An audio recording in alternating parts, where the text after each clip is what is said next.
বিসমিল্লাহ আলহামদুলিল্লাহ ওয়াসসালাতু ওয়াসসালামু আলা রাসূলিল্লাহ আম্মা বা'দ। সম্মানিত শ্রোতামণ্ডলী, প্রচণ্ড তাপদাহে উত্তপ্ত হয়ে আছে পুরো দেশ। যশোরে রেকর্ড করা হয়েছে এবছরের সর্বোচ্চ তাপমাত্রা। হিটস্ট্রোক করে অনেকের মৃত্যু পর্যন্ত ঘটছে। এই মুহূর্তে আমাদের করণীয় সম্পর্কে ইসলাম কি বলছে, চলুন একটু জেনে আসি। প্রথমত বলবো, হাদিসের ভাষ্য অনুযায়ী গরমের প্রচণ্ডতা জাহান্নামের তপ্ত নিঃশ্বাসেরই একটি অংশ।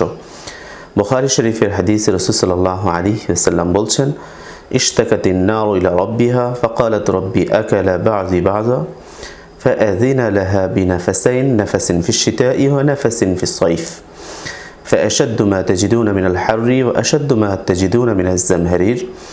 অর্থ, জাহান্নাম তার রবের কাছে অভিযোগ করেছিল যে, হে রব, আমার একটি অংশ তো অন্য অংশকে খেয়ে ফেলছে।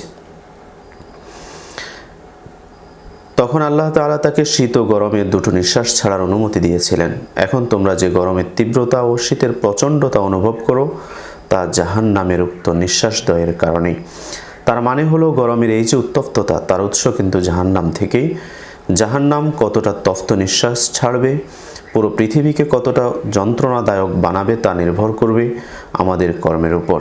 আল্লাহ তাআলা বলছেন, যাহারাল ফাসাদু ফিল বাররি ওয়াল বাহরি বিমা কাসাবাত আইদিন নাস লিয়ুযীকাহুম বা'দাল্লাযী আমিলু লাআল্লাহুম ইয়ারজিউন। অর্থ, জলস্থলে যে বিপর্যয় ছড়িয়ে পড়েছে, তা মানুষের কর্মের ভিত্তিতে। আল্লাহ তাদেরকে তাদের কর্মের শাস্তি আস্বাদন করাতে চান, যাতে করে তারা ফিরে আসে। চলুন আমরা প্রকৃত অর্থে মহান রবের দিকে ফিরে আসি। এতেই রয়েছে দুনিয়া ও আখিরাতের সমূহ কল্যাণ। গরমের তীব্রতা থেকে রক্ষা পেতে কিছু পদক্ষেপ গ্রহণ করুন। প্রাথমিকভাবে আপাতত কড়া রোদে বের হওয়া থেকে বিরত থাকুন। রোদে ভারী কাজ করা থেকে নিবৃত থাকুন।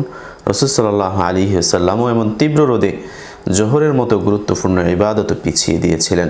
সহিহ বুখারীর বর্ণনায় রাসূল সাল্লাল্লাহু আলাইহি ওয়াসাল্লাম বলছেন, ইযা ইশতাদ্দাল হাররু ফাবরিদু আনিস সালাহ ফাইন্না শিদ্দাতাল হাররি মিন ফাইহি জাহান্নাম। গরম যখন তীব্র হবে, তোমরা জোহরের সালাতকে দেরি করে ঠান্ডা সময়ে পড়ো, কারণ গরমের তীব্রতা জাহান্নামের নিঃশ্বাসের কারণেই। এমনকি রাসূল সাল্লাল্লাহু আলাইহি ওয়াসাল্লাম মুয়াজ্জিনকে পর্যন্ত দুবার নির্ধারিত সময়ে আজান দেয়া থেকে বারণ করেছিলেন। সহিহ মুসলিমের বর্ণনায় এসেছে, হযরত আবু যর রাদিয়াল্লাহু আনহু বলছেন, কুন্না মা'আন নবী সাল্লাল্লাহু আলাইহি ওয়াসাল্লাম ফি সাফার فأراد المؤذن أن يؤذن للظهر فقال النبي صلى الله عليه وسلم أبرد ثم أراد أن يؤذن فقال له أبرد حتى رأينا فيء الطلول। অর্থ, এক সফরে আমরা রাসূল সাল্লাল্লাহু আলাইহি ওয়াসাল্লামের সাথে ছিলাম। জোহরের সময় হয়ে গেলে মুয়াজ্জিন আজান দেওয়ার জন্য প্রস্তুতি গ্রহণ করলো। তখন রাসূল সাল্লাল্লাহু আলাইহি ওয়াসাল্লাম বলেছেন, আবরিদ, ঠান্ডা হওয়া পর্যন্ত অপেক্ষা করো। কিছুক্ষণ পর মুয়াজ্জিন আবারও আজান দেওয়ার জন্য প্রস্তুত হলেন। রাসূল সাল্লাল্লাহু আলাইহি ওয়াসাল্লাম তখনও বললেন, আবরিদ, ঠান্ডা হওয়া পর্যন্ত অপেক্ষা করো। অবশেষে আমরা পাহাড়ের ছায়া পর্যন্ত দেখতে পেলাম। দ্বিতীয়ত, এলাকাভিত্তিক ইস্তেসকার নামাজের আয়োজন করুন। গরমের তীব্রতা থেকে বাঁচার জন্য এটি একটি কার্যকরী আমল, যেটি রাসূল সাল্লাল্লাহু আলাইহি ওয়াসাল্লাম আমল করে দেখিয়ে গেছেন, এবং এই নামাজের পরবর্তী সময়ে মুষলধারে বৃষ্টি নামার নজির হাদিস শাস্ত্রে রয়েছে, বিভিন্ন উলামায়ে কেরামের আমল থেকে প্রমাণিত। অন্তত বৃষ্টির জন্য দোয়া করতে পারি। সবাই বেশি বেশি দোয়াটি পড়তে থাকি। আল্লাহুম্মা আসকিনা গায়সান মুগীসান মারিআন গায়রা দাররিন আজিলান গায়রা আজিল। গরমের তীব্রতা থেকে নিজেদের রক্ষা করার পাশাপাশি অন্যদের দিকেও আমরা খেয়াল রাখব। বিশেষ করে মুসাফির মানুষদের জন্য আমরা সুপেয় পানির ব্যবস্থা রাখতে পারি। বারান্দায় বা উঠোনের এক কোণে পাখিদের জন্য রেখে দিতে পারি এক মগ পানি। এতে আমাদের অর্জিত হবে সর্বোত্তম সাদাকার সওয়াব। রাসূল সাল্লাল্লাহু আলাইহি ওয়াসাল্লাম বলেছেন, আফযালুস সাদাকাতি সাকিয়ুল মা, পানি পান করানো উত্তম সাদাকা। গরম থেকে স্থায়ী পরিত্রাণের জন্য কিছু পদক্ষেপ গ্রহণ করুন। যেহেতু এটি আল্লাহ তাআলার পক্ষ থেকে একটি আযাব, তাই উক্ত আযাব থেকে স্থায়ীভাবে বাঁচতে হলে আল্লাহ তাআলার নির্দেশনাকে পরিপূর্ণভাবে মেনে চলার অনুশীলন করুন। অন্তত ঈমানকে একমাত্র আল্লাহর জন্য খালেস করুন। আল্লাহ তাআলা ইরশাদ ফরমান, ওয়ালাউ আন্না আহলাল কুরা আমানু ওয়াত্তাকাউ লাফাতাহনা আলাইহিম বারাকাতিম মিনাস সামাই ওয়াল আরদ ওয়ালাকিন কাযাবু ফাআখাযনাহুম বিমা কানু ইয়াকসিবুন। অর্থ যদি সেই জনপদের অধিবাসীরা ঈমান আনত এবং তাকওয়া অবলম্বন করত, তবে আমি তাদের প্রতি আসমানী ও পার্থিব নিয়ামতসমূহ উন্মুক্ত করে দিতাম, কিন্তু তারা মিথ্যা প্রতিপন্ন করেছে, সুতরাং আমি তাদেরকে পাকড়াও করেছি তাদের কৃতকর্মের বদলাতে।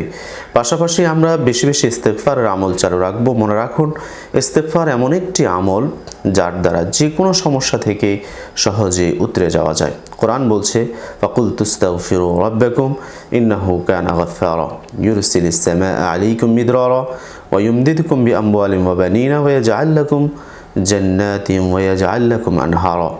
অতঃপর আমি বলেছি, অর্থাৎ হযরত নূহ আলাইহিস সালাম তার জাতিকে বলেছেন, তোমরা তোমাদের রবের নিকট ইস্তেগফার করো, ক্ষমা প্রার্থনা করো, তিনি অবশ্যই ক্ষমাশীল। তিনি তোমাদের উপর অজস্র বৃষ্টি বর্ষণ করবেন এবং তিনি তোমাদের সন্তান ও সম্পদ বাড়িয়ে দিবেন, তোমাদের জন্য স্থাপন করবেন বাগান ও নদ নালাসমূহ।